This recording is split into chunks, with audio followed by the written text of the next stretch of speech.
Hello, hello, hello, everybody. Welcome to my Zen Den. My name is Mandy VanHavermaet, and I am an independent demonstrator with Stampin Up from Great Eagle, Minnesota. I am going to share with you, I've not seen many cards done with this, and I love it, a good horse set. It's called Unbridled Beauty. It's kind of a Western set, horses, things like that, sentiments. So I'm going to flip the camera around, and we're going to get Stampin'. Hold on just one second. All right, bear with me while I flip my camera around. All right, in Unbridled Beauty, it's an online exclusive stamp set. So it's not something that's in the catalog. You won't find it in the catalog, but I love this stamp set. It's just a good one because it's a little different. Great for some guy cards. I'm going to show you another card though for a little girl, because what little girl doesn't love horses? So this is the stamp set. It's got some great sentiments in it. Thanks for being a true friend. From the heart. Sweet memories. It's about the journey and happy day. Sentiments kind of lean a little bit more towards scrapbooking, but they can most definitely be incorporated into a card. So here's what we're going to make. This is the card we're going to make, kind of like this. I'm going to tweak it up just a little bit. This was my prototype. We're going to heat emboss this. So we're going to do a little bit of heat embossing because I don't mind. This doesn't make me mad. It just doesn't show up quite as much as I'd like it to. So let's get stamping. This is what we're going to need. Got my list there. I'm going to use a piece of Secret C that is 8.5 by 5.5, scored right down the middle at 4 1/4. So Secret C is fast becoming my favorite blue. It makes Night of Navy look bright. Let me grab a Night of Navy piece here, just because I love Secret C. This is the difference between Night of Navy and Secret C. I never realized that I never thought that I would ever say Night of Navy is bright, but you can use Night of Navy. I prefer to use Secret C on this card. And then we've got a piece of gray granite, 4 by 5 1/4. This is for the inside of the card. And then these two pieces here, we've got one that is 5.5 by 2, and this one is 4 by 2. These are both from Mixed Up Patterns. Mixed Up Patterns is in the January to April mini catalog. It's like a really cool paper pack that's got all kinds of patterns that coordinate with each other. If you flip them over, this is my inspiration for the little girl card. Strawberry slush combinations that just work well together. So that's what we're going to use, Mixed Up Patterns. And then we need a scrap of gray granite also. We are going to start with our heat embossing. So if you're not familiar with heat embossing, this is what you need to be successful at heat embossing. Stampin' Up sells it as a kit, so it's all sold together. You need an embossing buddy. You need an embossing buddy. These are relatively optional, but to get the embossing buddy from Stampin' Up, you have to buy this stuff. The tray, I personally don't use the tray a whole lot. A pair of tweezers that are heat proof. These will keep it from your fingers getting burnt. And then a brush, because it's kind of nice to just be able to brush off some of the extra embossing powder. I'm going to be using bright white embossing powder. The way that I prefer to do it, again, I don't like to use the tray, and that's just my preference. Everybody, the best part about paper crafting is you do it the way that you feel comfortable doing it.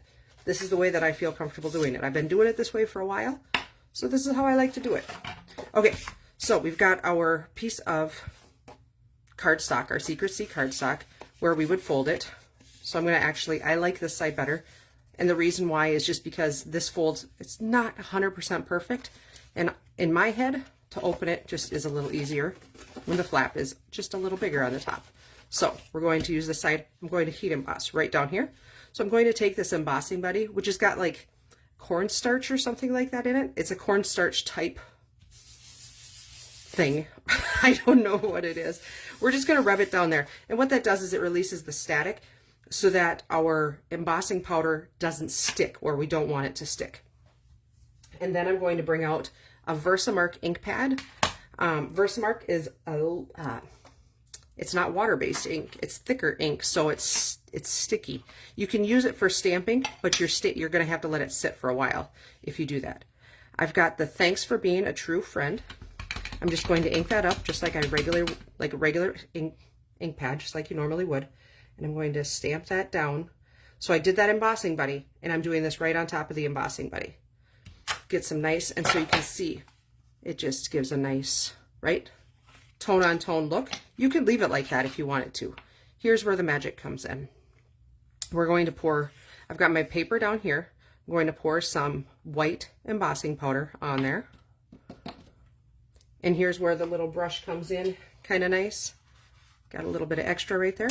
So you want to make sure that you got it covered really good. I usually do it a second time.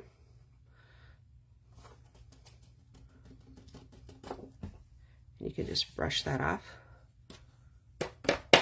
There we go. Give it a flick. And so that's what it's going to look like. Kind of grainy, right? I'm going to pour this back into my jug here. My jug. My little jar.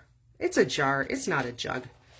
If I had a jug of embossing powder, it would last me my whole entire life. And I could use it every day. Okay, so now we've got that. I've got my heat gun here, my heat tool. This is also a necessity for heat embossing. A hairdryer won't get hot enough, so you're going to want a heating tool. The one from Stampin' Up has 2 different heat settings. It's got a 1 and a 2 on there. 1 is a little bit lower, dries your ink faster. To heat emboss, you're going to want to crank it up to 2. So here's where the magic comes in. If you watch that,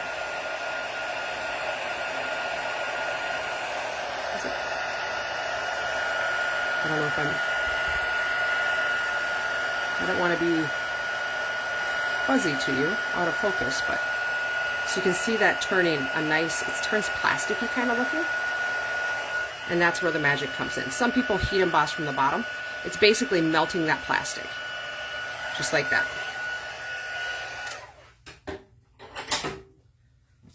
So that's what it looks like. Very cool. Okay, so we're going to burnish that quick with my, now that I've got everything covered up with my paper there. Okay, burnish that quick. All right, and that's going to lay down just beautifully. So let's stamp the rest of our things. We have got our scrap of gray granite. I've got gray granite ink, and I have got Secret Sea ink. I'm going to pull out the horse, just the head of the horse, and our Secret Sea ink.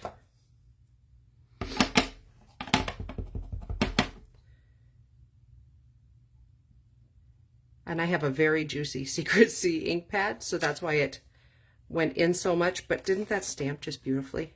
I love that stamp. It's not, you can color it, but you definitely don't need to color it. And I just love that. And while I'm got my ink pad open, I've got the inside piece, and I grabbed a happy birthday. I believe it's from the Right Words stamp set. Any happy birthday that you have, just because I want to make it a birthday card, because can never go wrong with more birthday cards. I'm going to bring my scrap paper back in, close up our Secret Sea, open up our gray granite, and I've got this little tiny horseshoe, which I thought was just cute, and so I'm going to make a border at the bottom of my card. Just alternating those around every direction.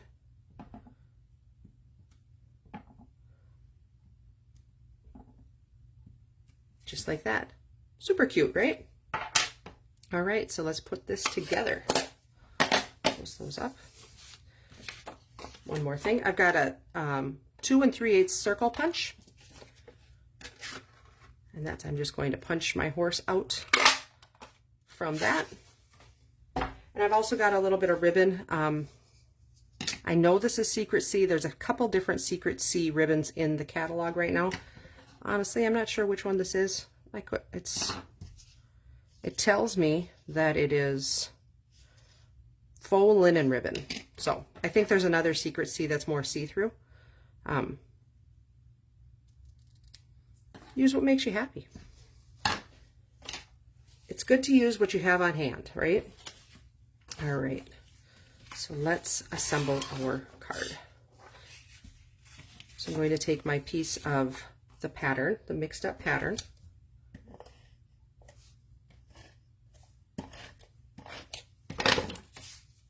I'm going to put that right down here,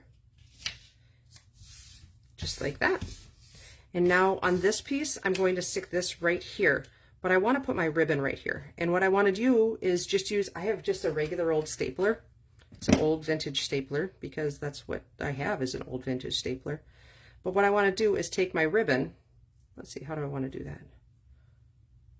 Maybe like that. Okay, I want to do that and stick it right there. But I don't want to risk, a stapler isn't going to hold that ribbon on there like firmly. So what I'm going to do is use my glue dots. I'm going to take your pick tool. I'm going to take a glue dot off, and I'm going to put that one down right where I want my ribbon to sit. And I'll press that down. And now I'm going to take another glue dot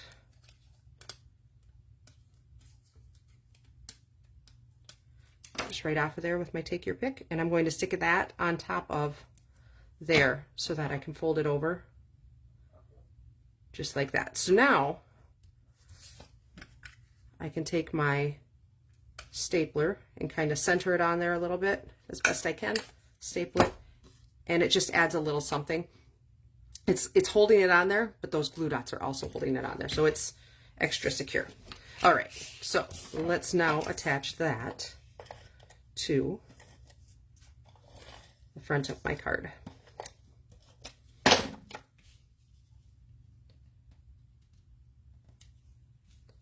Just like that. And now let's grab some dimensionals because we want to pop up our horse a little bit. Puff up our horse. Take the backs of those off.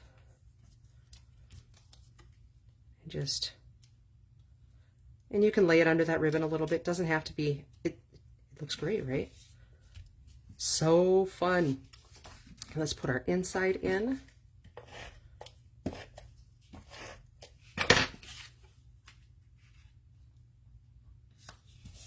Just like that. So super fun. If you would like to, I'm going to grab a couple of dots. I've got some natural matte dots. Any of your white dots will do. These just so happen to be the ones that I had out. And I'm going to, we're just going to pop a couple of them on there. I think 2. Because I've got the ribbon on there. I don't want it to be too busy, but I thought that might break up that corner a little bit. So that is our card for today, using the Unbridled Beauty. Isn't that fun? So I said I had a little girl's card because every little girl wants to have a horse, right? So I literally, when I was prepping my card, I was like, oh, that strawberry slush color is just fun. So I took a card base of strawberry slush and I just flipped these 2 exact pieces of mixed up patterned ZSP, and I flipped them over and put those on the outside. I've got a pretty in pink circle, a pretty in pink ribbon, the same white dots, the same white, and then I used pretty in pink card base on the inside, same as the inside is the same. What little girl who loves horses would not love to get that birthday card? I love that. And then I've got one more because of all these little stamps that are in here, the tree and the barn and a couple horses and the fence and some grass. And so I made this card, and this really wasn't nearly the coloring as it looks to be. I used blends to color it, but I thought that was so fun to make. I stamped the tree twice. I stamped the fence twice, actually. I lined up that fence post and lined up beautifully. Some blobs of grass, one stamp of the horses, and then the barn. And I colored them with blends. And then I stamped a little horse on the inside also. And I thought that was so much fun. That was such a neat way to incorporate all those stamps and use all those. So if you have any questions, please feel free to reach out to me. Here, let me leave that out. Please feel free to reach out to me. If you're watching this on YouTube, please give me a thumbs up. That would be fantastic. I would really appreciate it. I will talk to you again in a week. So thank you so much for watching. Bye-bye.